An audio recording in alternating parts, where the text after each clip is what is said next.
Holy moly, what an interesting day. Hello, niece and nephews. Welcome back to Uncle Charles' trading channel, where we do unbiased price action analysis. Still no deal on the debt ceiling, and a lot of good news on AI, especially with NVIDIA.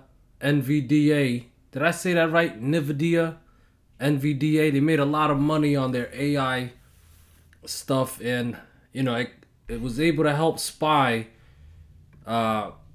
give us a bounce today. This is the 4-hour chart of SPY. Let me close in on it. Yeah, it gave us pretty much a pretty chopped day and one of those chop indecision candle, but it managed to gap up from yesterday. Okay, this is a 4-hour. Let me look at a daily chart. Yeah, gave us one of those doji candles. So we gapped down yesterday, gapped back up. Didn't really go anywhere, but something definitely worth noting was that we managed to recapture this pink trend line here. Okay, this pink trend line here. So that technically that is a false breakdown setup. That's usually bullish. Okay, but like with any breakout, with any breakdown, one of them is not enough. There has to be follow through, and this trend line is sloping up. Okay, support for it now for tomorrow is at 413.5. Okay, so like I always say, we gotta be sheeps. We gotta consider the bear case scenario and the bull case scenario. Okay, we want to be prepared for either scenarios in case. And goodness gracious, someone's calling Uncle again. Why is it always when I record for my YouTube channel? Hello, this is Uncle Charles. Who am I speaking with? Michael J. Burry, MD. Michael Burry, MD? Which Michael Burry, MD? I am a medical student with only one eye, an awkward social manner.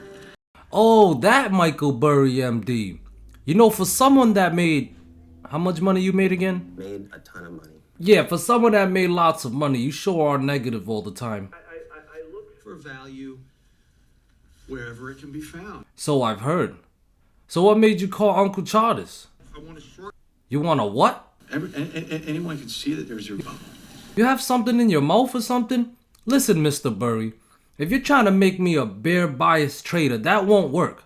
I'm a sheep and I trade both ways. Yeah, Dr. Mike Burry. Oh, excuse me, doctor. What, you cure cancer or something? With all your crazy ideas, you must piss a lot of people off. I think a few investors were. What? Wait, why did your voice just change? It's not who I am underneath. What the hell? You know something, Michael? When I was a kid, I used to want to be like Mike. But with all the great Mikes in the world, I was never sure which one I wanted to be. But after talking to you, I know exactly who I want to be like now. Goodbye, Dr. Burry. Anyways, all these biased people, I tell you guys. Anyways, before Uncle got rudely interrupted by a very unimportant person, let me get back to the charts here, okay, guys? So yes, like I said, we recaptured this pink trend line here. Started all the way back in March 13 low. All right, guys. So I would stay bullish as long as above 413.5. We do got this false breakdown. And below 413.5, I got 412.5 to the 412 zone. I actually wrote in my Discord today in my general lead, if both can stay above 412.5 and 411.3 lowest, I'll lean bullish.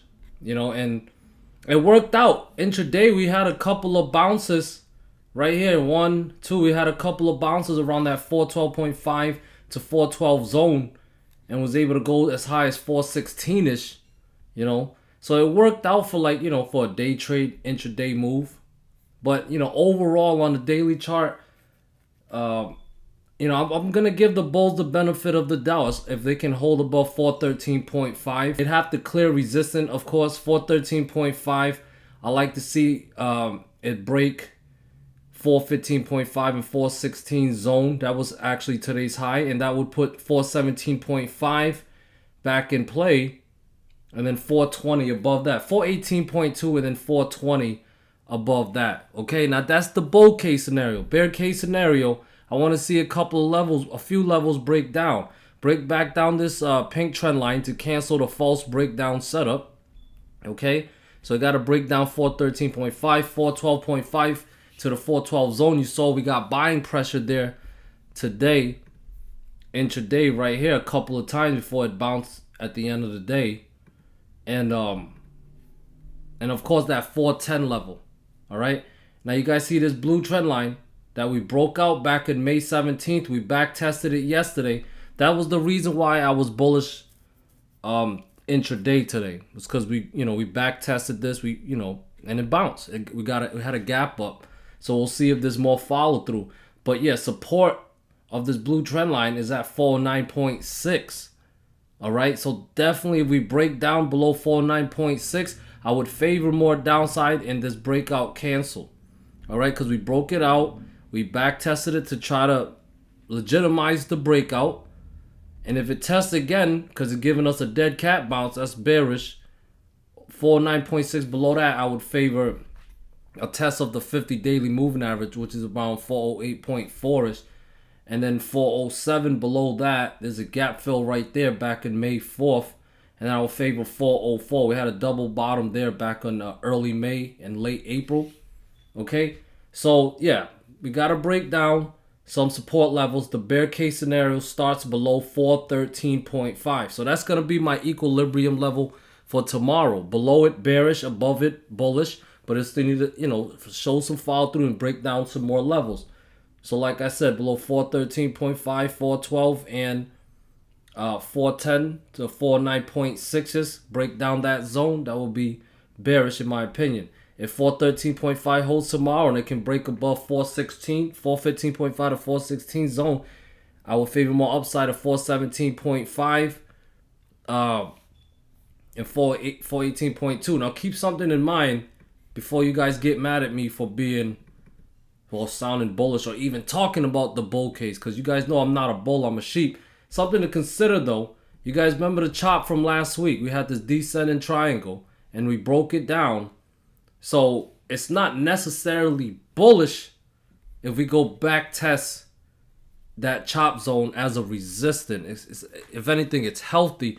But if it does test that zone, 417.5 to 418.2, definitely bears need to step up there, give us a hot stove rejection, some selling pressure, and break back down support. Okay, so that's just something to consider. It's not necessarily bullish if we go test that chop zone to confirm the breakdown we had back on Tuesday. But if we do break above it, then that would be bullish and I would favor more upside. Does that make sense, guys? All right. So yeah, I'm going to move on to triple Q. So triple Q definitely benefited from NVDA bouncing.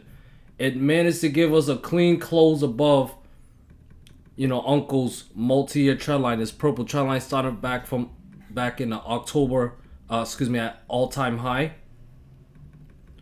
All right, we got the close. You can see intraday, it tested it as a support and we found buying pressure there. Okay, and it did close above my 339 resistant level, which would be now support for tomorrow. Okay, there's a lot of people that's very bearish on the NASDAQ. Okay, so be careful, guys.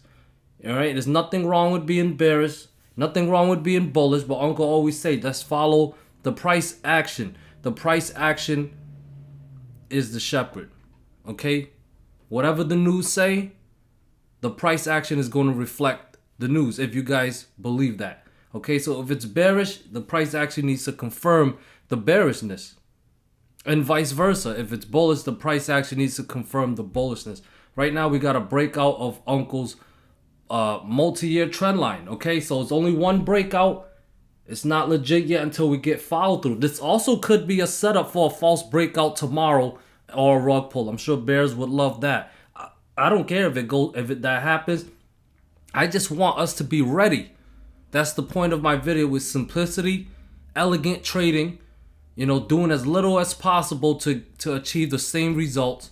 I try to make it less is more. Simplicity, because this market is so complicated, it's so much noise. I want to eliminate as much noise as I can and focus on what's most important, which is the price action and the trade setups. Okay, so below 339, would put 336.5 back in play. Now 336.5 is Uncle's multi-year trend line. If it breaks below 336.5, that would be bearish. So if you're a bear, that's what you want to see. That's your trigger or your indicator based on the price action to go short. Now if it can hold above 339, 341, which was today's high, is resistant and it needs to clear. And I would favor more upside at 343. All right, 343, 346, 347.6. And there is a gap all the way up to 349. Okay, so bearish below 339 and 336.5. As long as it holds, the breakout holds, look to long above 341. All right, guys, play either scenario. The money you make from the bull side or the bear side, you can still use them to pay your bills the same way. I promise you. Just play unbiasedly. IWM, though, while Triple Q is breaking out, IWM is breaking down. So small caps are breaking down. It closed below my 23.6 fib level, which was at 175. Closed below that and also broke down this yellow trend line. So overall, it needs to stay below 175 to be bearish, and it needs to recapture it to be bullish. That's my equilibrium level. But as long as below it, this breakout holds, I'll favor more downside down to the 172 to 172.5 zone. If that fails, 170 and 167.4 incoming. Okay, I cannot go get bullish or long unless we get a false breakdown setup of 175 to go fill the gap at 177.5, then 179.6. Here is the Tesla. Still managed to hold above that 50 daily moving average. Okay, it did manage to close a little higher than yesterday, but nothing really impressive as I've done in the past, obviously. But yeah, it filled the gap, which was at around 186. So it needs to clear 186 to put 187.5 and 190.3 in play. Above 190.3, I'll favor the resistant, a test of the resistant at 195 from this purple trend line to give us the third test. All right. If you want to get bearish, we got to break down some support, starting at 184, 182, 180, but especially that 50 daily moving average. We lose the 50 day, I would be more bearish, which is at 178.5, and I'll favor more downside, starting with 176, 173.4, and 172. I think it could possibly drop down to 165.7, to be honest with you. And if it breaks down lower than that, then get ready for some waterfalls. Apple still managed to hold above critical support level, okay? But it cannot just keep testing critical support level and then not really clear any strong resistant levels, okay? That's considered dead cat bounces. So just keep watching. Support's at 172 for tomorrow. This line is sloping up. Apple needs to do something, but if it breaks down 172 and especially 170.3, that's your trigger to get bearish. All right, nothing wrong with being bearish. But you just I'm just saying, follow the price action, wait for the right setup, and let's make this money. All right, below 172 and 170.3, that's when we want to get bearish. If it can hold this support of this resistant line, look to long above 174.5. That would be a good sign that we could possibly head up higher, up to 178-ish, with 176 en route first, okay? The VIX, well, it got the close at 19.3. I have my 23.6 fib level at 19.14. I mean, that's technically a breakdown, but it's like 1 cent. To me, VIX is just chopping right now. It needs to get above 20 to clear 21.3 to be bullish, okay? It's still managing to stay above this 18.3 level. I'll get more bearish on VIX if it breaks below 18.3. Right now, it's chopping. 18.3 to 20 is the chop zone. Watch for the break of the range. DXY is bullish though, and after recapturing this green trend line, we base a little bit, managed to pop, hit the 23.6 fib level. Okay, I have fib level from all-time high down to February low here. All right, it's trying to recapture and clear 104.1. The dollar is still popping. Okay, if it can clear 104.1, that's bullish, with 105.1 and 106.1 in play, okay? If it needs to reject here and break down 103.3 for me to be bearish on it, okay, guys? Now, here is The dark pool, we had 3.2 billion in premium at 411. That's a dark pool level. Add that to your chart, 411. I'm thinking, I guess institution maybe bought. Maybe. I doubt they'll take a L, but I could be wrong. Here is the SPY 500k premiums or above. Pretty almost even today. But this is interesting here. It's a mixed reaction.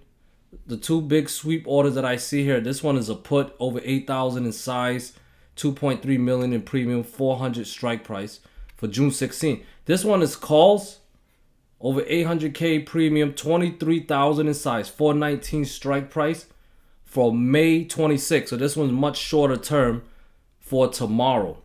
Okay, interesting. Triple Q 52% in the puts. See, there's big size ones for June 16 again. See a lot of puts coming in for June 16th. Over 5,000 in size. And here's this one for call. 340 strike price. For May 26th. Interesting. There's some people bullish for tomorrow, guys. Something to keep in mind. Big money. IWM all in puts. Alright, all in puts.